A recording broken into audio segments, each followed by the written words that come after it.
그래도 제가 젊었을 때 이력서 보내면 뭐 답 들어오고 뭐 골라서 가고 뭐 그랬는데 한 군데도 답이 안 오는 거예요. 단 한 군데도.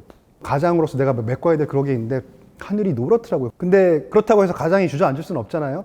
그러니까 하루에 16시간을 일한 거예요. 그 야외에서 지난 겨울에 정말 추웠는데 뭐 7, 8시간 일을 하면 그때부터 몸이 얼어붙어요. 그래서 근데 내가 언제까지 이렇게 해서 이걸 임시 방편으로 할 수는 없다. 내가 뭔가를 다시 해야 되겠다라고 해서. 네, 안녕하십니까. 끊임없이 도전하는 도전가 권경민입니다.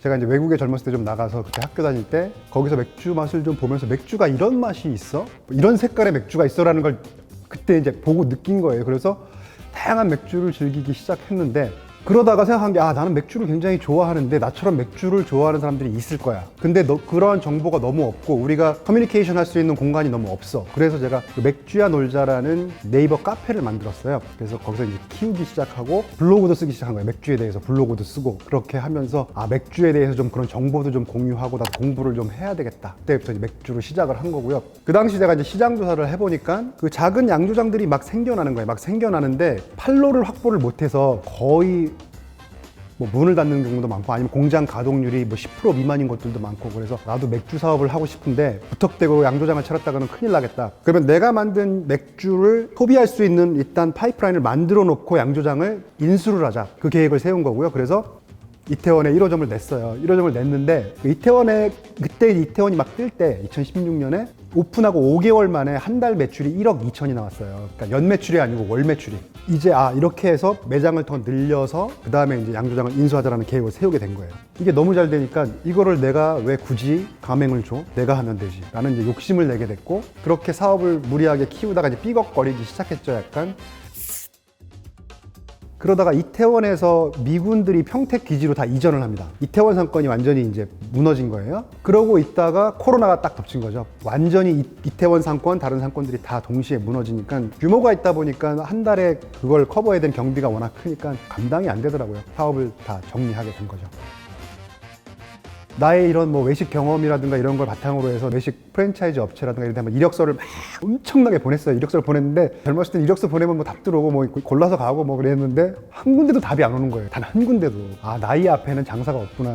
근데 그렇다고 해서 가장이 주저앉을 수는 없잖아요. 그래서 찾아보니까 나이 뭐 이런 거 경력 관계없이 할 수 있는 일이 물류센터, 쿠팡 물류센터 일이 있더라고요. 그래서 그 일을 하게 됐어요. 그 야외에서 지난 겨울에 정말 추웠는데 옷을 막 7겹을 껴입고 일을 해도 뭐 7, 8시간 일을 하면 그때부터 몸이 얼어붙어요. 일을 하니까 그래도 뭐 한 4, 500 가져가게 되더라고요, 집에. 당장은 급한 불은 끌 수가 있는 상황이 됐어요.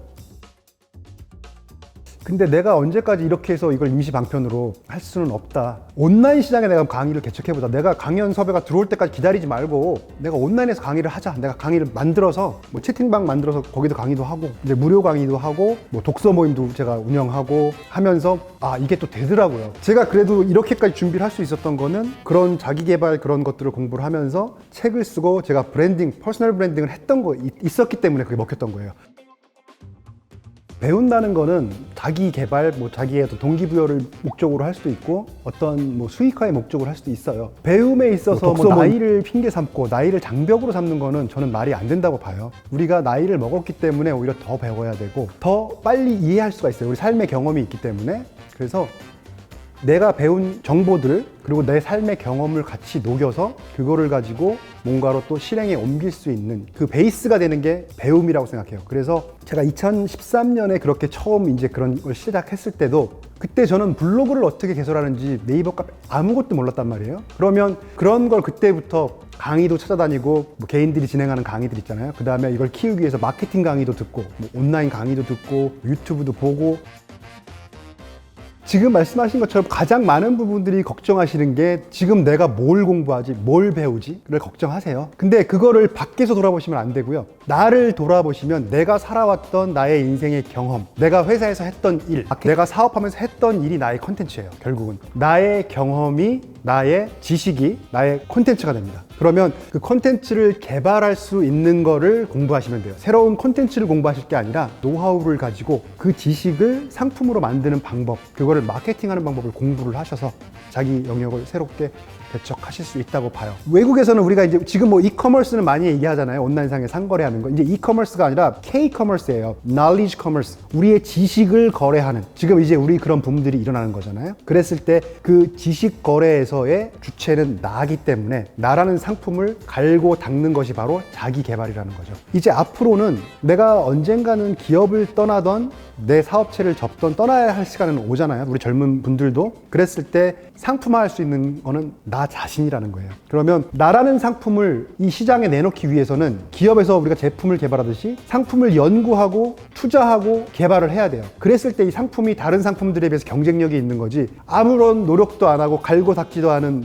나를 내놨을 때 이 시장에서 내가 이길 수가 있을까요? 없죠. 그래서 우리 젊은 분들일수록 나를 갈고 닦으셔야 돼요. 나를 자꾸 개발하고 그 방향으로 나가시면서 변화의 시간이 왔을 때 옮겨 타시면 이미 나는 이 시장에 나올 수 있는 상품화가 되어 있는 거죠. 상품들에 비해서 내가 실패하고 좌절한 그런 경험이 없다면 성공할 수 없어요. 처음에 현대에서 포니를 만들지 않았다면 지금 제네시스를 만들 수가 없습니다. 에쿠스를 만들 수가 없습니다. 저도 처음 제가 했던 그런 실패들, 처음 썼던 책 굉장히 부끄럽고, 하지만 그게 없었다면 내가 오늘 지금 이렇게 카메라 앞에서 우리 여러분들께 이런 얘기를 할 수가 없을 거라고 생각하고 있어요. 실패는 결코 두려워할 필요가 없어요. 그게 앞으로 나가는 자산이 되고, 어느 누구도 그런 실패와 좌절이 없이 그 자리에 가신 분들이 없다라는 거, 그거를 마음속에 새겨주시면 좋을 것 같아요. 만약에 그분들이 제가 경험했던 이야기를 들으시고 조금이라도 만약에 마음이 움직이신다면, 이 이야기를 들었는데 나는 이 이야기는 아닌 것 같아, 나하고는 상관없는 다른 나라 이야기인 것 같아 라고 한다면 어쩔 수가 없지만, 이 이야기를 들었는데 조금이라도 마음속에서 나는 그래, 나도 할 수 있어, 저 사람도 했는데 나도 할 수 있어 라는 그런 생각이 생기신다면 바로 행동에 옮기셨으면 좋겠어요.